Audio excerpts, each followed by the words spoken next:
Amen. So let us pray. Yes, Father God in heaven, we thank you once again for gathering us, Father God, in your house, Father. We thank you for this wonderful day. Thank you for the strength o ako nga inusarme na-invite ito'y balay mo, Father God. And Lord, we thank you as well for this opportunity, Father God, to listen to your words again, your message for this afternoon. Lord, just make our heart fertile, Father God, and bless your word, Father God, that it may penetrate the heart of each everyone, every listeners, Father God. We thank you, Father God, and kasama to ako, nga ikanta kami iti wisdom, usaran mga wisdom, knowledge, Father God, to understand your words, your message this afternoon. We thank you, we glorify you, we commit to you, O Lord, this message that is nakahanda po sa amin ngayong hapon. In Jesus' name we pray. Amen. Hallelujah. Praise the Lord.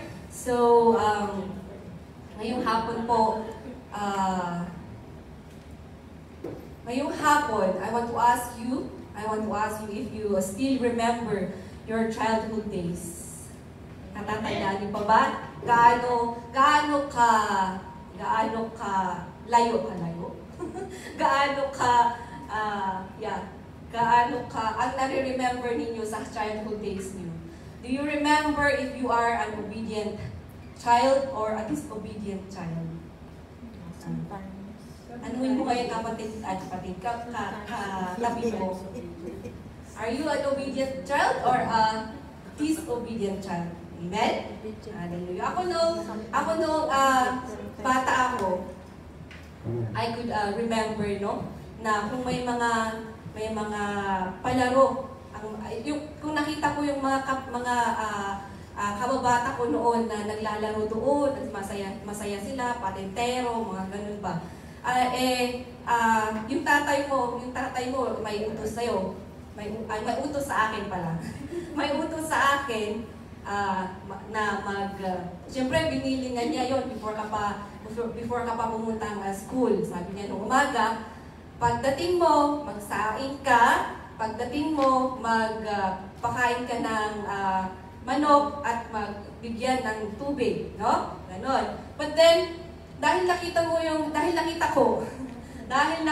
yung mga kababata ko, mga classmates na masayang naglalaro, nagpapatentero, nakalimutan ko na yung bilin ng aking tatay, yung utos ng aking tatay. Yung tatay ko pa naman noon, yung boses ng tatay ko noon malakas, no? So, syempre, pag nagalit yan, dinig na dinig ng buong barangay. Amen? So, yun. So, pagdating mo sa pag pauwi ka pa lang, kakaba na ako. Kakaba na yan. Pagdating mo, sige, silent ka lang na papasok. Siyempre, nakahanda na yung tainga mo dyan. At saka yung puwet, siyempre. No? So, sometimes we tend to disobey. No? We tend to disobey because we choose to follow our own will, the pleasure of our flesh. Amen? Dahil mas ginusto mo na sumaya kaysa dun sa ako, no? Mas inuna ko yung makipaglaro kaysa sa sakit ng palo. Amen? Amen. Ayan. So, ang pag-aaralan po natin ngayong hapon is the curses of disobedience. Yan. So, the curses of disobedience. Well, recently, maybe early this month, no? That Bishop Evelyn already preached about the blessings of obedience, no? And then last Sunday din, ang topic din ni Bishop Evelyn is the danger of refusing God's command. Amen? So, pareho din siya. So, katuloy lang po ito, no? Nung preaching po ni Bishop Evelyn nung last Sunday, kung nakinig po kayo, no? Hallelujah. And so, ngayon, we'll be talking about the curses of disobedience. Baka sabihin niyo, dahil tama ni, awan ba tidaduna? awan pati na doon mga topic, ayan. Katbun, tapno maiputak-tak iti panunod tayo niya.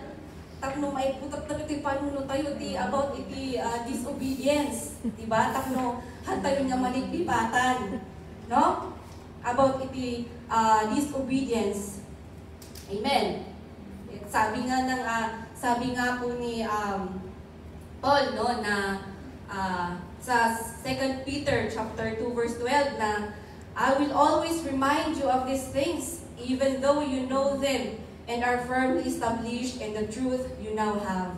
So kahit alam natin po, kahit na alam nyo itong about the curses of disobedience, I will still remind you. Dahil yun ang salita ng Panginoon. Yun yung nakasulat po sa mga salita, sa Bible po. Amen? So, ayan. So, if God can bless, no? If God can bless those who are obedient, no? He can also curse those who are disobedient because God can do all things. Amen po ba? Tama po ba? Hindi lang po blessings ang binibigay ng ating Panginoon, but He can also curse us if we disobey, no? But I hope we won't be taking this negatively against God, no?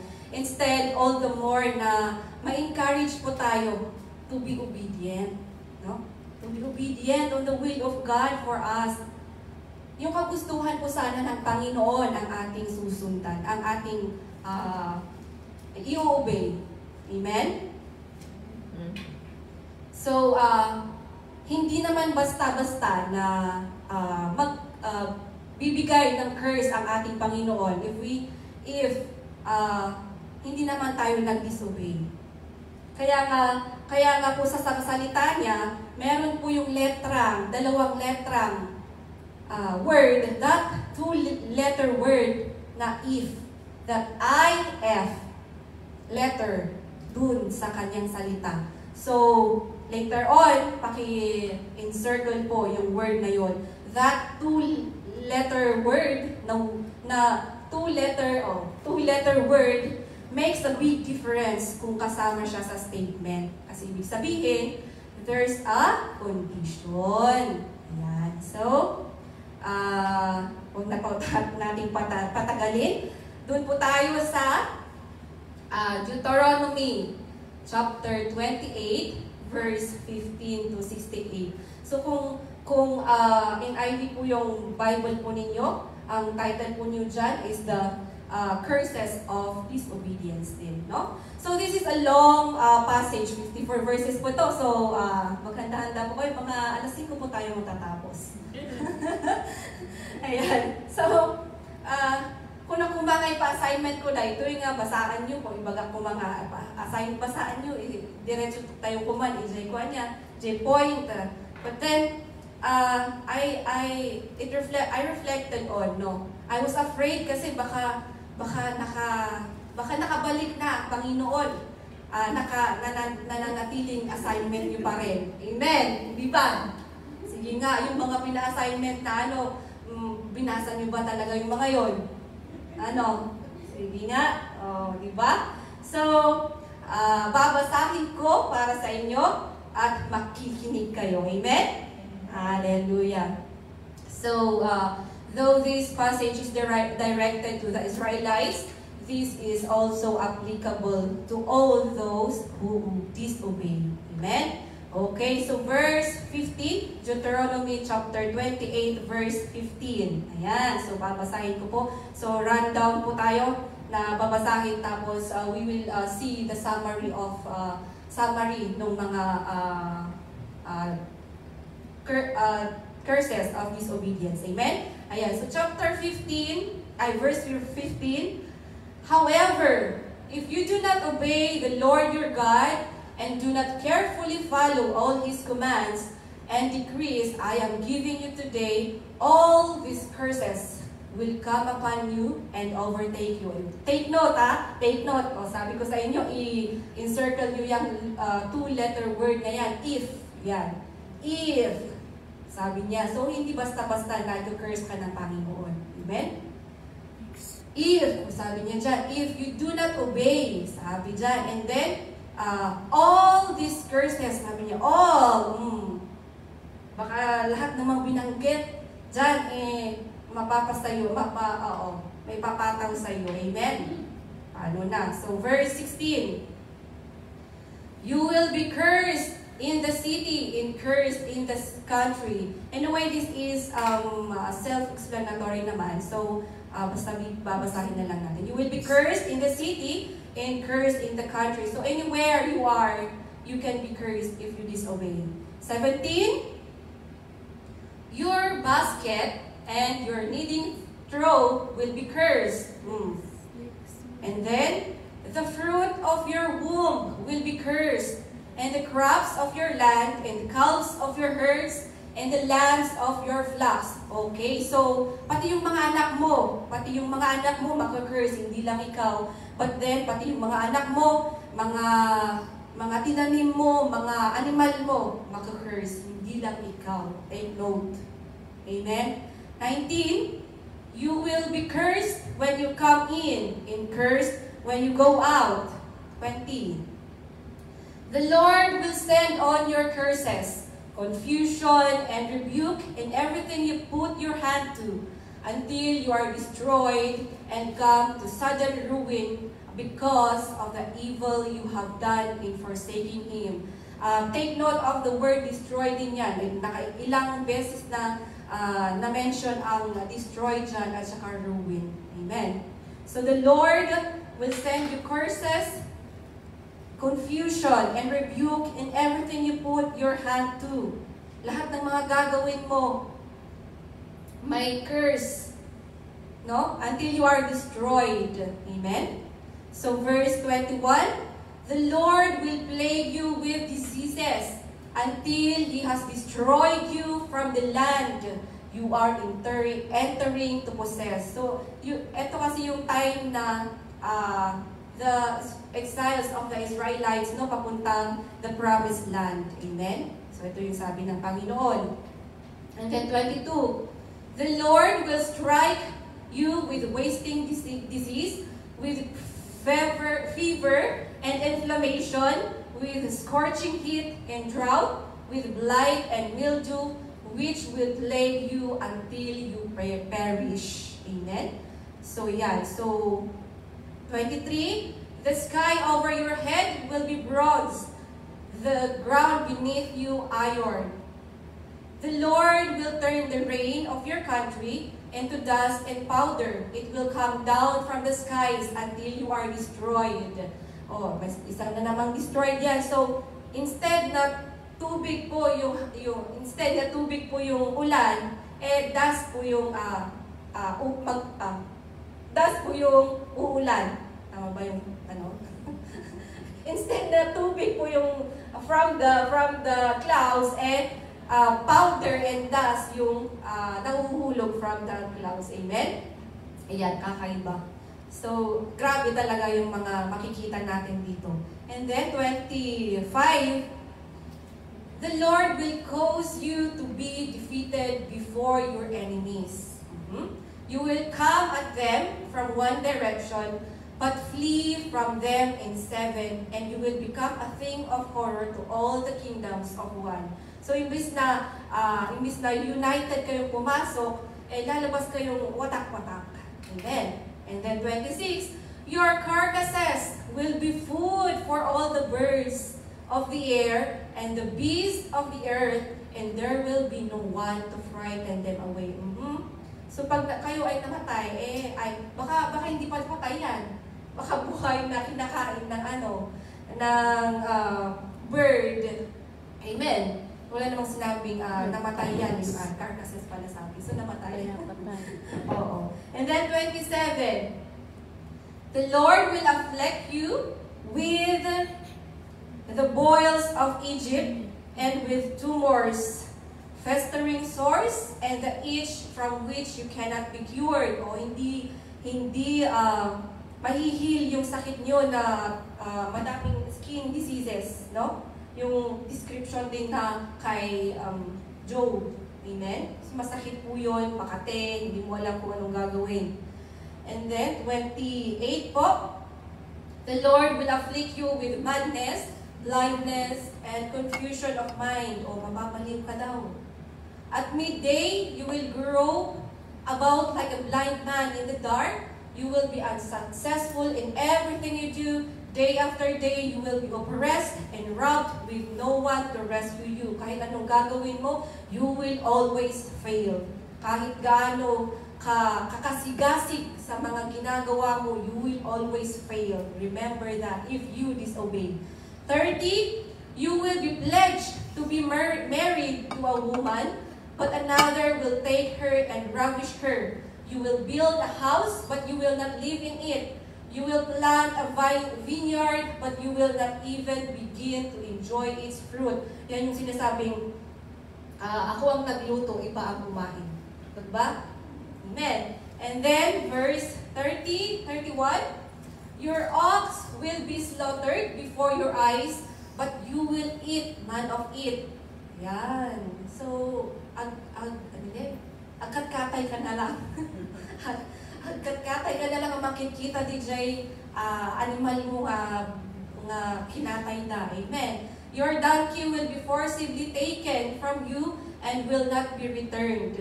Your sheep will be given to your enemies and no one will rescue them. Verse 32, your sons and daughters will be given to another nation, and you will wear out your eyes, watching for them day after day, powerless to lift a hand. So kahit nakikita mo na yung mga anak mo may ginagawang kabulastugan, sa kanila wala kang magagawa. Wala kang magagawa kundi panuorin lang. 33, a people that you do not know will eat what your land and labor produce, and you will have nothing but cruel oppression all your days. 34. The sights you see will drive you mad. The Lord will afflict your knees and legs with painful boils that cannot be cured, spreading from the soles of your feet to the top of your heads. Ibig sabihin, buong katawan po yan, magkakaroon ng boils if you disobey. Amen. The Lord will drive you and the king you set over you to a nation unknown to you or your fathers. There you will worship other gods, gods of wood and stone. So paalisin ka pa sa iyong sariling lugar. Amen. You will become a thing of horror and an object of scorn and ridicule to all the nations where the Lord will drive you. You will sow much seed in the field, but you will harvest little, because locusts will devour it. You will plant vineyards and cultivate them, but you will not drink the wine or gather the grapes, because worms will eat them. You will have olive trees throughout your country, but you will not use the oil, because the olives will drop off. So, walang silbi yung mga pinagpaguran mo, kasi hindi mo aanihin yung mga pinagpaguran mo. Amen. You will have sons and daughters, but you will not keep them, because they will go into captivity. 42. Swarms of locusts will take over all your trees and the crops of your land. The alien who lives among you will rise above you higher and higher, but you will sink lower and lower. So ikaw na yung pinaka mababa sa chain. Amen. 45. 44. He will lend to you, but you will not lend to him. He will be the head, but you will be the tail. Instead na tayo po, dapat yung head, tayo po yung magiging tail. Amen. 45. All these curses will come upon you, they will pursue you, and overtake you until you are destroyed, because you did not obey the Lord your God, and observe the commands and decrees He gave you. Underline that. And then 46, they will be a sign and a wonder to you and your descendants forever. Ikaw na yung history. Because you did not serve the Lord your God joyfully and gladly in the time of prosperity. Therefore, in hunger and thirst, in nakedness, in dire poverty, you will serve the enemies the Lord sends against you. Yung enemy pa ang isi-serve. Unless instead na yung Panginoon, He will put an iron yoke on your neck until He has destroyed you. The Lord will bring a nation against you from far away, from the ends of the earth, like an eagle swooping down, a nation whose language you will not understand. A fierce-looking nation without respect for the old or pity for the young. They will devour the young of your livestock and the crops of your land until you are destroyed. They will leave you no grain, new wine or oil, nor any calves of your herds or lambs of your flocks until you are ruined. Amen. They will lay siege to all the cities throughout your land until the high fortified walls in which you trust fall down. They will besiege all the cities throughout the land the Lord your God is giving. And then 53, because of the suffering that your enemy will inflict on you during the siege, you will eat the fruit of the womb, the flesh of the sons and daughters the Lord your God has given you. Ano to? Zombie. Zombie yan. Kakainin mo yung fruit of the womb. Ano ba yung fruit of the womb? Yung anak mo. No? The flesh of the sons and daughters. Ano, magiging zombie ka pala. 54, even the most gentle and sensitive man among you will have no compassion in his own brother or the wife he loves or his surviving children. So, mawawalan ka na ng love sa iyong mga kapamilya. Amen. And he will not give to one of them any of the flesh of his children that he is eating. Maramot pa. It will be all he has left because of the suffering your enemy will inflict on you during the siege of all your cities. 56. The most gentle and sensitive woman among you, so sensitive and gentle, that she would not venture to touch the ground with the sole of her foot, will begrudge the husband she loves and her own son or daughter, pati yung babae rin. Kakainin niya yung anak niya. The afterbirth from her womb and the children she bears. Yan, no? For she intends to eat them secretly during the siege and in the distress that your enemy will inflict in you and your cities. Yan, oh.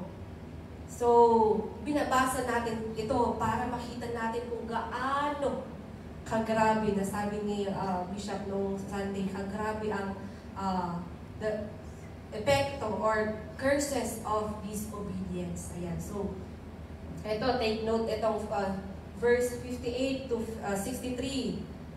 If you do not carefully follow all the words, all, sabi niya dyan, if you do not carefully follow all the words of this law, which are written in this book, and do not revere this glorious and awesome name, the Lord your God,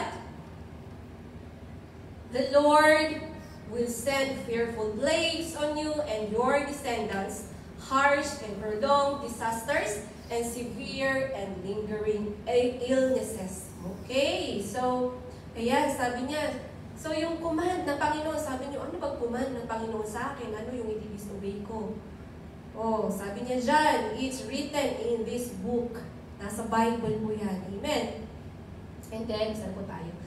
Verse 60, He will bring upon you all the diseases of Egypt that you dreaded, and you will cling to you. O yung, ano yun, 10 plagues. 10 plagues ba yun? 7. 10 ba? Correct me if I'm wrong. 10 plagues na pinadala ng Panginoon sa Egypt.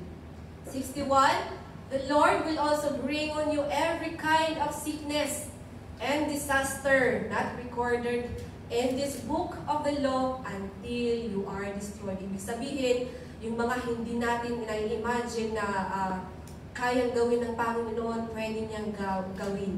Amen? 62, you who were as numerous as the stars in the sky will be left, but few in number, because you did not obey the Lord your God. Because you did not obey the Lord your God. Take note of that. 63. Amen. Take note of this as well. Just as it pleased the Lord to make you prosper and increase in number, so it will please Him to ruin and destroy you. So as much as gusto kang i-bless ng Panginoon, but if you disobey, He is pleased also to ruin and destroy you. Amen? You will be uprooted from the land you are entering to possess. 64. Then the Lord will scatter you among all nations, from one end of the earth to other. There you will worship other gods, gods of wood and stone, which neither you nor your fathers have known. So kung ano-ano nang kahoy ang iyong i-worship. 65, among those nations you will find no repose, no resting place for the sole of your foot. There the Lord will give you an anxious mind, eyes weary with longing, and a despairing heart. You will live in constant suspense, filled with dread both night and day, never sure of your life. In the morning you will say, if only it were evening. And in the evening, if only it were morning. Because of the terror that will fill your hearts and the sights that your eyes will see. The Lord will send you back in ships to Egypt on a journey I said you should never make again. There you will offer yourselves for sale to your enemies as male and female slaves, but no one will buy you. Ayan, so dyan po nagtatapos ang Deuteronomy chapter 15. Ayan, so ano yung mga nakita natin? Ano po yung mga nakita natin na curses? No? Curses na nabasa na, makukuha natin from this passage. Number 1 po dyan is poverty. Amen. Poverty po. Kasi mawawala lahat yung nasa sayo. Kahit yung mga pinaghirapan mo, mawawala sayo. So there will be poverty in you. Number 2, economic crisis. Pareho din pala sa number 1, poverty, economic crisis. No? Maghihirap ka kahit gaano kahirap or gaano ka kasigasig na mag-provide or mag-provide for your kakainin. Konting-konti lang ang iyong makukuha. Amen. Number 3, defeat. Defeat from the enemies. Defeat from the defeat from the enemies. You will always be defeated ng mga kaaway mo. Kasi wala ng proteksyon yung Panginoon sa iyo. Inalis na ng Panginoon yung proteksyon sa iyo because you disobey. Amen? Number 4, sickness and diseases. Sickness, diseases, and plagues. Ayan. So, madami yung binanggit dito yung mga sakit, mga illnesses, mga plagues na pwedeng ipataw ng ating Panginoon or ipadala ng Panginoon if we disobey. Boils, masakit na tuhod, diba? Na-mention yun. Na-mention na yun. Diba? Number 5, relationship problem, especially sa family. Kinakain pa nga yung na-mention, kinakain pa kinakain na yung mga anak. Oh, may mga disputes among families. And also sa mga neighbor. Ha? And then 6, oppression. Oppression na. So ikaw na yung pinakamababa sa chain. Amen? And then 7, extreme fear, weariness, and anxiousness. No? Lagi kang natatakot, lagi kang nag-aalala, hindi mo alam kung ano yung mangyayari sa'yo, hindi mo alam kung ano pa yung next na mangyayari sa'yo. Amen? And then 8, distraction. Oh, nabilang yun, no? Kasi ano manong word DJ destroyed. DJ passage kayo? It was mentioned 7 times. Tapos, yung ruin, actually 2 times pala na mention yung ruin. It has the same meaning, no? It has the same meaning, yung destroyed at saka ruin. Amen? So, pwede kang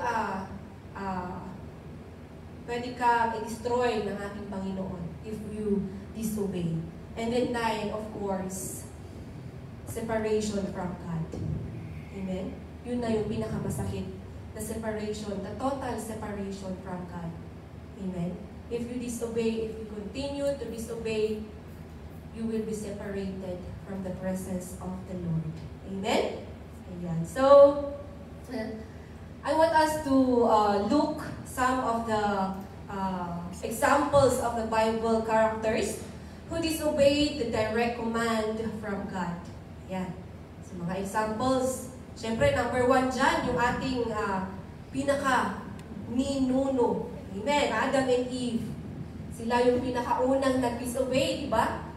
They are the first ones who disobeyed. Ano yung command sa kanya? Genesis chapter 2, verse 16 and 17. And the Lord God commanded the man, "You are free to eat from any tree in the garden, but you must not eat." Ayan. But you must not eat from the tree of the knowledge of good and evil, for when you eat of it, you will surely die.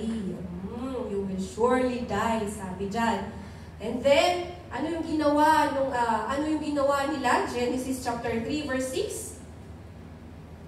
When the woman saw what the fruit of the tree was good for food and pleasing to the eye, and also desirable for gaining wisdom, she took some and ate it.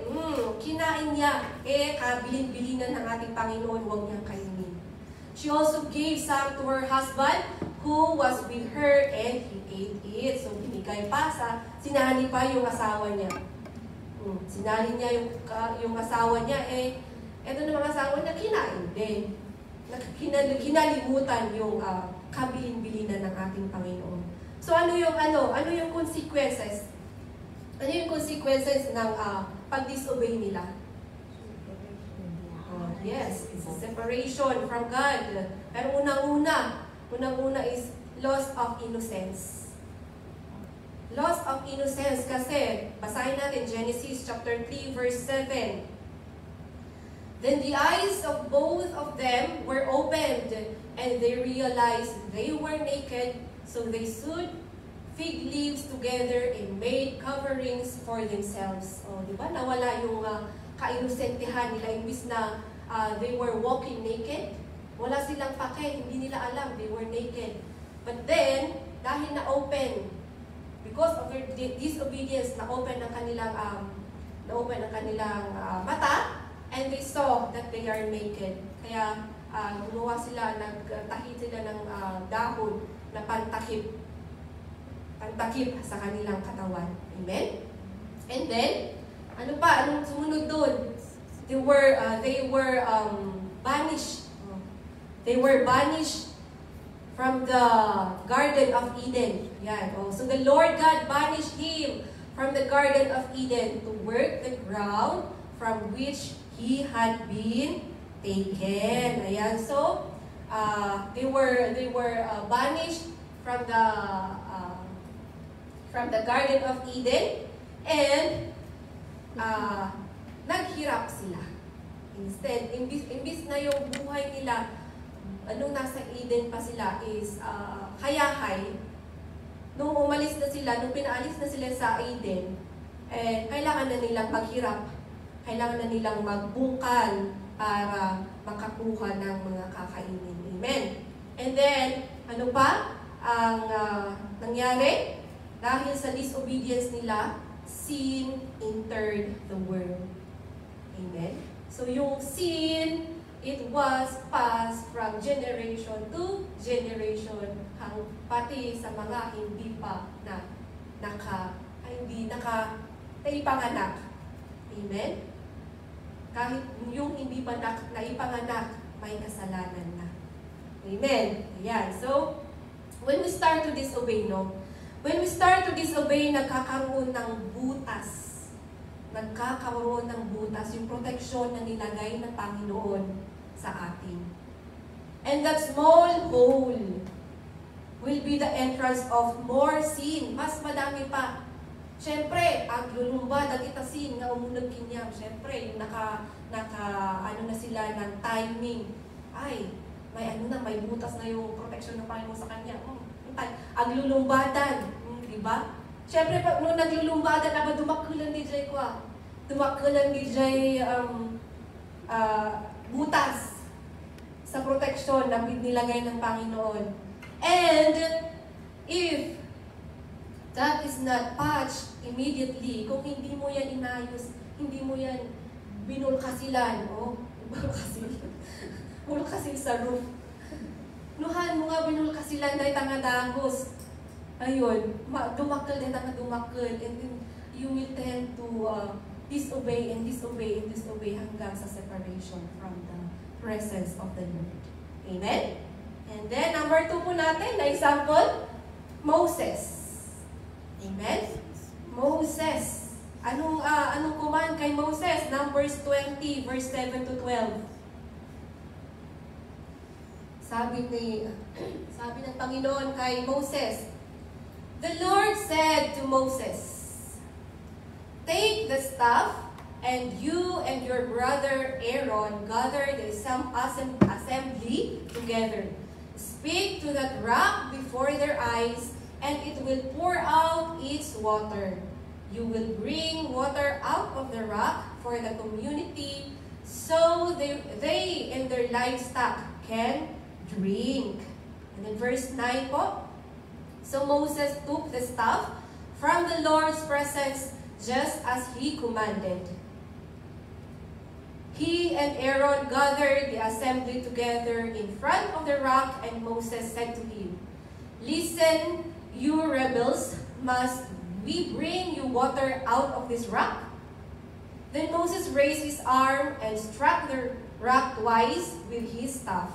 Water gushed out, and the community and their livestock drank. Amen. So, yung utos ng Panginoon kay Moses is to speak to the rock.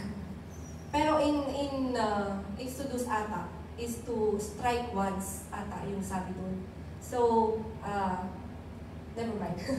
So, pero dito sa Numbers 20, speak. Sabi niya, yun yung utos sa kanya. Pero ano yung ginawa ni Moses sa verse 11? Ano yung ginawa ni Moses? Then Moses raised his arm and struck the rock twice. Iba yung ginawa niya sa utos ng Panginoon. Instead of speaking to that rock, ang ginawa niya is pinalo. Pinalo yung rock twice with his staff. No? Kasi nagalit siya doon sa mga tao niya, no? This was during the exiles, no? Exiles from Egypt to the promised land.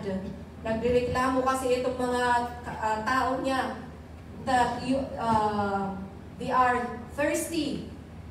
Walang tubig. Pati yung mga alaga namin, nauuhaw, sabi nila. So yun, Moses struck twice doon sa rock instead of speaking to that rock. Iba yung ginawa niya from the command of the Lord. And then, ano yung consequence na makikita natin dyan? Jump po tayo sa verse 12. Verse 12, "But the Lord said to Moses and Aaron, because you did not trust in me enough to honor me as holy in the sight of the Israelites, you will not bring this community into the land I give them." Doon po tayo sa Deuteronomy chapter 32, 51 and 52. Sabi niya po dyan, "This is because both of you," same po dun sa sinabi niya sa 12, "This is because both of you broke faith with me in the presence of the Israelites at the waters of Meribah, Kadesh, in the desert of Zin, and because you did not uphold my holiness among the Israelites." 52, "Therefore, you will see the land only from a distance. You will not enter the land I am giving to the people of Israel." So si Moses, hindi po siya nakapasok doon sa promised land. Saan yung promised land? Canaan. Amen. So, hindi po nakapasok, kundi tantanawin. Tinatanaw na lang niya. Tatanawin lang niya. Tinanaw lang niya from a distance that promised land, the Canaan. So, ano po yung makikita natin dito? Moses' disobedience led to the forfeiture. Na-forfeit po yung blessing na binigay ng ating Panginoon and yung destiny na binigay ng Panginoon sa kanya. Instead, nakasama po siya since siya yung nag-lead sa mga tao na umenter sa promised land, siya yung natira. Isa siya sa natira, no? Isa siya sa hindi nakapasok. So there is a forfeiture of God's blessings and the destiny for him. No? Blessings na, naging curse pa. Amen? So, Hebrews 3 verse 18, sabi niya dyan, "And to whom did God swear that they would never enter His rest, if not to those who disobeyed?" Diba? Sino daw yung hindi makakapasok to enter His rest? Saan yung rest na sinasabi dito? The kingdom of God. The kingdom of God. Amen? So, sino yung hindi makakapasok na pinangako ng Panginoon sa kingdom niya? Is those who disobeyed. Amen? Amen. Number 3 example natin. Madami pa tayong oras. Number 3, si Achan. Who knows Achan? No? Siya yung hindi napigilan yung the pleasure ng mga silvers and golds. Amen. So, sa history niya, God delivered the city of Jericho to Israel, no? With a command given to Joshua. So, magbasa ito natin sa Joshua 6, chapter 18 to 19, no? It was commanded, it was given, the command was given to Joshua. With the armed men and priests, hindi pala yan. So, with the armed, yung preceding verse pala, with the armed men, ito yung utos sa kanya, with the armed men and priests carrying a trumpet's ram's horn in front of the ark, they are to march around the city for 6 days, the city of Jericho. Kasi labanan nila yung taga Jericho, which was delivered to them, yan ang ating Panginoon. Yan, so they will march for 6 days. Ayan. They will march for 6 days, and then on the 7th day, they will march around the city 7 times. Napaka-specific ng ating Panginoon, no? With the priest blowing the trumpets. Kung yung unang 6 days, nagmamarch lang sila. Yung 7th day, magmamarch sila 7 times, and then, binublow ng mga priest yung trumpet. Amen? And with a long blast sound of the trumpet, the army should shout loudly, then the wall will collapse. Yan. So, after ng 7 rounds, the priest will blow the trumpet ng matagal. Yun na yung hudyat na yung army, the whole army will shout. Amen. So, para yung matibay na wall around Jericho will collapse. So, it's what they did. However, ayan, sa Joshua 6, verse 18 to 19, may katuloy kasi may katuloy na sinabi si Joshua sa mga tao niya. Sabi niya, 18, "But keep away from the devoted things," sabi niya dyan, "so that you will not bring about your own destruction by taking any of them. Otherwise, you will make the camp of Israel liable to destruction and bring trouble on it." Ayan. So, anong nangyari? Ang next na nangyari kasi dyan is, they will inutusan ni Joshua yung mga tao niya na mag-spy sa sa Ai. But then they were defeated, they were subdued, they were hindi sila naging successful, they failed, no? So, nung nag-fail sila, bumalik yung mga natirang tao, nag-fail sila, si Joshua pumunta sa Panginoon. Pinunit niya yung damit niya, and then nagsusumamo sa Panginoon na bakit natalo kami? And then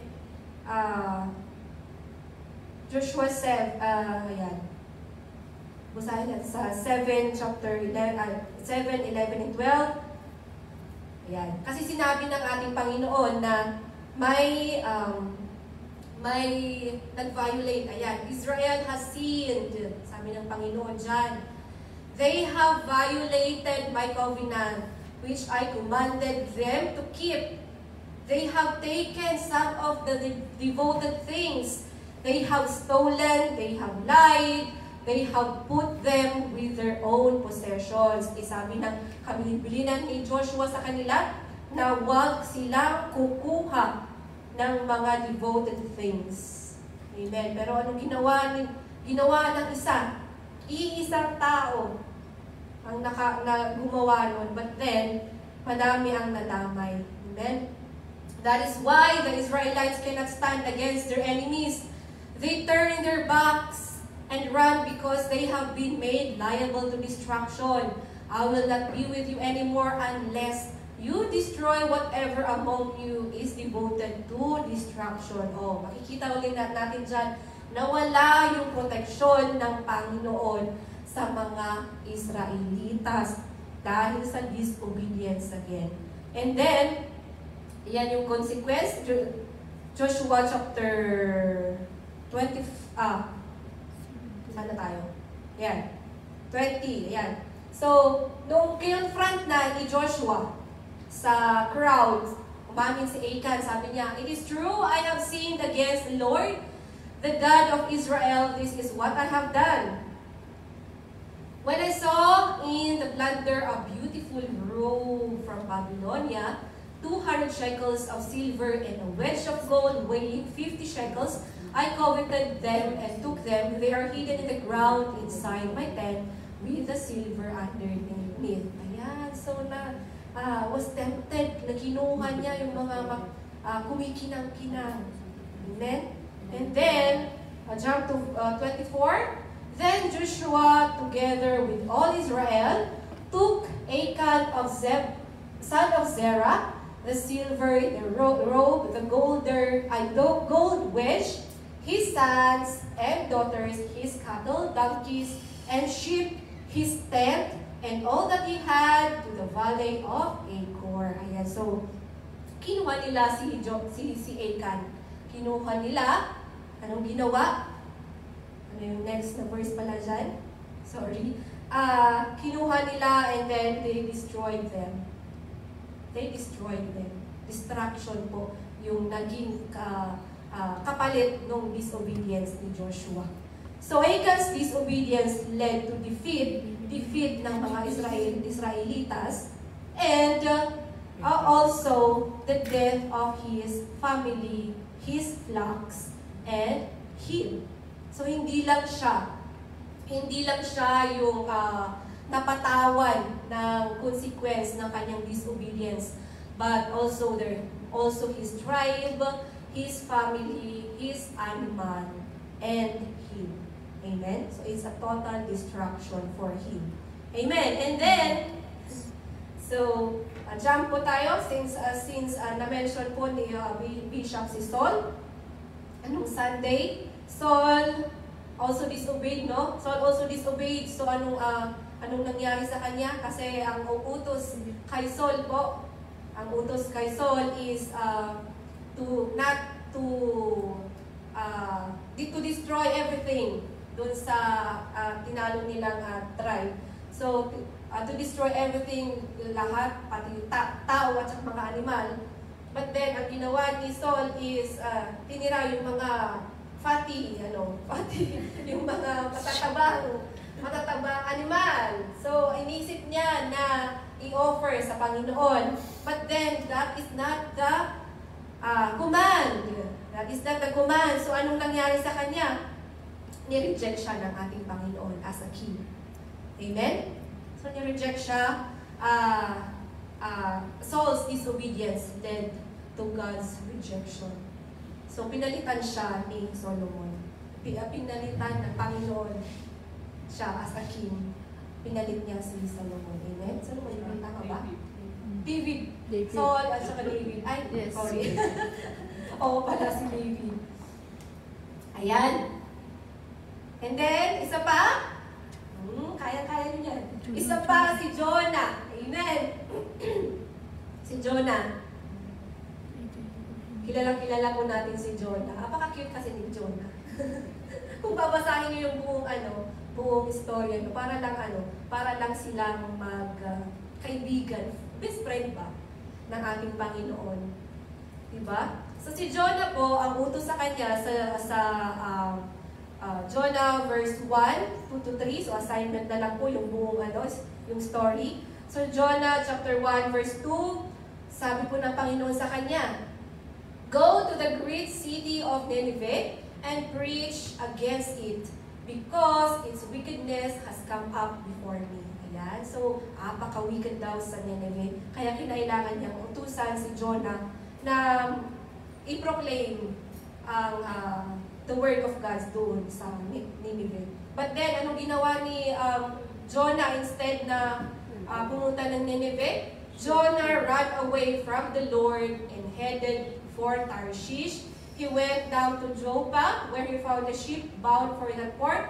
After paying the fare, he went aboard and sailed for Tarshish to flee from the Lord. Ayan. So, dinisobey niya yung command ng ating Panginoon. So, instead na doon yung Nineveh, sa Nineveh siya pupunta, doon sa opposite side po siya pumunta. Amen? But then, maraming nangyari along the way. Wherein nagpadala po ang Panginoon ng storm, sea, para alugin ang ship, no? So there are trials, there is storm, there are trials, struggles, no? Doon So, sa story po ni Jonah, basahin nyo na lang po. Sa story po ni Jonah, hindi rin lang siya yung nakagunod or who was naka-experience ng punishment ng ating Panginoon sa kanya for his disobedience. But then, pati yung mga kasama niya doon sa ship na yun. So, ibig sabihin, hindi lang ikaw yung ipapunish ng Panginoon kung ikaw ang nag-disobey, but then, pati yung mga taong nakasurround sa inyo. No? Yun yung consequences ng ginawa, yung disobedience ni Jonah. And one more thing, is there is a delay of the work of God. Dahil instead na diretso na pumunta si Jonah sa Nineveh, no? Short distance lang sana yan. Kasi ang ending niyan is nakarating pa rin si Jonah sa Nineveh at nag-preach siya sa Nineveh, no? Yun yung ending nun. And then, pero instead na short distance lang yung ita-travel ni Jonah, but then because of his disobedience, no, opposite side yung pinuntahan niya, na-delay yung gusto ng Panginoon, yung plan ng Panginoon, na-delay yung work ng Panginoon na i-proclaim yung mga to preach doon sa Nineveh. Amen? Yan po yung makikita natin. So Jonah's disobedience led to trials and struggles involving others and also delay of God's work. Ayan. So if you notice sa mga Bible characters na na-mention, one of them was totally destroyed. Sino yun? Sino yung na-mention? Si Achan. Ayan. So, ibig sabihin yan, God can either be lenient and give you another chance para itama at bumalik sa Kanya. No? Or He can totally destroy you and there's no other chance to bumalik sa Kanya. Amen? And hindi natin alam which ang ipapataw sa atin pag nag-disobey tayo. Kaya wag na nating pangarapin na mag-disobey. Amen? Ayan. Amen. So, kaya ba? Kaya ba? So, how can we overcome disobedience? Number 1 po natin dyan, do not harden your heart. Ayan. Do not harden your heart. For us to overcome disobedience, let us not harden our heart. Kasi when disobedience comes in our heart kasi, tendency is that, sabi ko nga, pumapasok ang hiya. Diba? Napansin niyo po ba yun? Kung may ginawa ka o nag-disobey ka sa mga command, nahihiya ka, nagigilty ka, na there is shame in you. If hindi natin yan inayos, hindi natin yan nilabanan, is yung mga shame, the guilt will overcome us instead na tayo mag-overcome mo. So, we tend to harden our heart. Amen? Psalm 95 verse 8. Sabi niya dyan, do not harden your heart as you did at Meribah, as you did that day at Massa and the desert. Same as sinasabi niya sa Hebrews 3 verse 15. As has just been said, today, if you hear His voice, do not harden your heart as you did in the rebellion. Yan yung yung tinutukoy niya dyan, what is for yung ginawa ni Moses. Pero sabi niya dyan, if you hear His voice, kung dati agkulkulit kinyam, na? Once na narinig mo that a small voice, the nudge of the Holy Spirit, they could did the Holy Spirit kinyam na agibagbaga kinyam. Hello,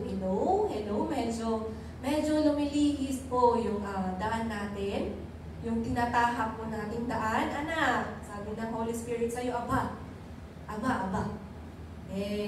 kailangan mo ng, wag na tayo magpatumpik-tumpik pa. Amen? Let us not harden our heart. Instead, to maneuver. Kung ito yung daan. Lumihis ka konti dito. Gumilid ka. Ayan, maneuver. Sumentro ka ulit, no? Remaneuver your steering wheel para bumalik sa straight na daan. Amen? Kung nakagamit na po kayo ng Google Map. Diba? Nakagamit na ba kayo ng Google Map? Diba? Pag ligo-ligo yung yung dinaanan mo, sinasabi niya, recenter. Kung nanangakas dyan. Imbag pa yung Google Map, sinasabing recenter. Oh, diba? Nire-recenter nyo ba? Hindi. Yan. So, do not harden your heart. Instead, repent. Repent immediately. And refocus your life towards Jesus Christ. Amen? And then number 2. Number 2 po natin, think of your family and the people around you. Diba? Dahil hindi lang ikaw yung mangsagrap. Ano bang Tagalog ng mangsagrap? Makakatanggap nung punishment sa'yo, nung curse sa'yo dahil sa iyong disobedience. Pero, all the more, kung mapapansin nyo, all the more yung nakasurround sa'yo para, at saka yung sa mga family nyo, para ipakita ng Panginoon. No? Gusto niya kasing bumalik tayo sa tamang daan. Kaya ginagamit niya yung mga people around us, no? Para ma-straight po natin ang ating daan. So let us always think of our family. Kung mahal po natin ang ating pamilya, well, I think we have to think twice if you are thinking na mag-disobey. Kayo ba? May balak pa kayo mag-disobey? Ayan. So, Romans 14:13. Therefore, let us stop passing judgment on one another. Instead, make up your mind not to put any stumbling block or obstacle in the way of a brother or a sister. No? So, huwag ka namang maging dahilan para mag-stumble yung mga kasama mo. Kung sana ikaw lang yung tatanggap ng punishment or curse, okay lang. Pero hindi eh. Mas ano pa yung chance na kasama yung mga people around you. So, think of your family and the people around you. Amen? And then, number 3, of course, hindi po natin yun magagawa if we do not crucify yourself by the power of the Holy Spirit. Diba? Hindi po natin yan makakaya kung tayo lang. Kailangan po natin yung power of the Holy Spirit. Kahit gaano po tayo kadesidido, kahit gaano po tayo kalakas, o determinado para avoid ang disobedience, kung wala yung power of the Holy Spirit, then mahihirapan po tayo. Amen? Romans 8 verse 13. For if you live according to the sinful nature, you will die. But if by the Spirit you put to death the misdeeds of the body, you will live. Amen?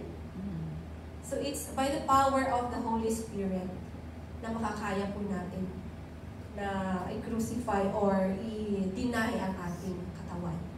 The pleasure of our flesh. Amen? And then number 4.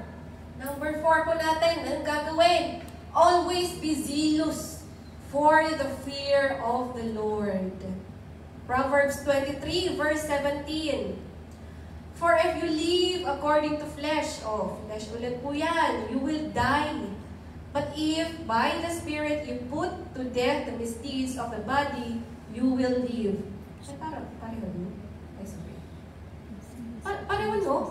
Pareho sa Romans 8:13 pala.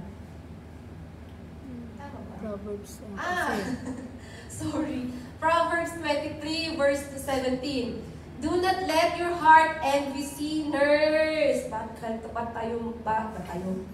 tayo maiinggit sa sinners?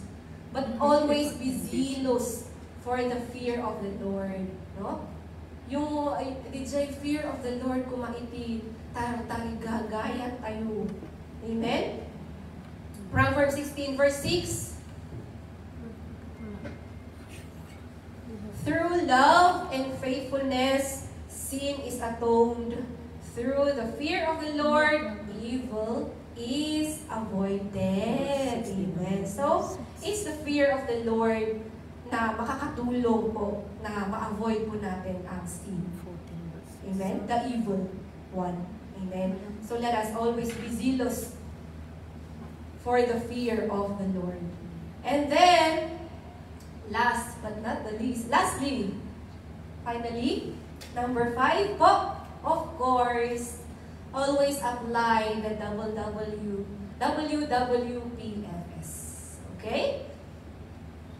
Lagi po tayong magbasa ng Panginoon kasi nandun po yung command para huwag kayong magtatanong ano yung command ng Panginoon ba sa akin. No? Nandun po sa salita ng Panginoon, Bible. And then worship. Lagi po nating worship ang ating Panginoon. Prayer. Sabi niya po sa salita, pray continuously. Pray unceasingly. Diba? And then fellowship. Fellowship with God and fellowship with others, other believers. Hindi basta-basta others. Fellowship with the believers. Para po kahit po medyo lumalapay-pay. Ayan. Lumalapay tayo. Through the fellowship po, nakakatulong po yan para po, masibugan. Masibugan, ma-transfer. No, ma-encourage tayo through encouragement ng ating mga kapatid. Amen? And then, service. Let us always serve our Lord. Amen? Okay, so let us always apply WWPFS. Ayan, so that, yan po yung mga gagawin natin. Of course, hindi lang po yan, but these are the basic ones para po natin ma-overcome ang disobedience. Number 1 po natin, do not harden your heart. Number 2, think of your family and the people around you. Number 3, crucify yourself by the power of the Holy Spirit. And number 4, always be zealous for the fear of the Lord and always apply worship, pray, and worship, prayer, fellowship, and service. Okay? So, ayan po ang ating aralin ngayon. Hindi ko po kayo tinatakot, pero sana po natakot kayo. Sana po kahit konti, may takot, no?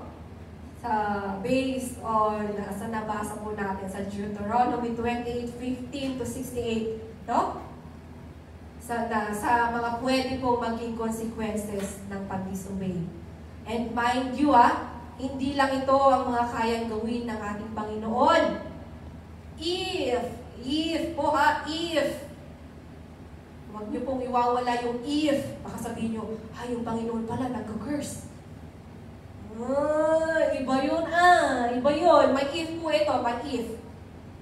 If we disobey.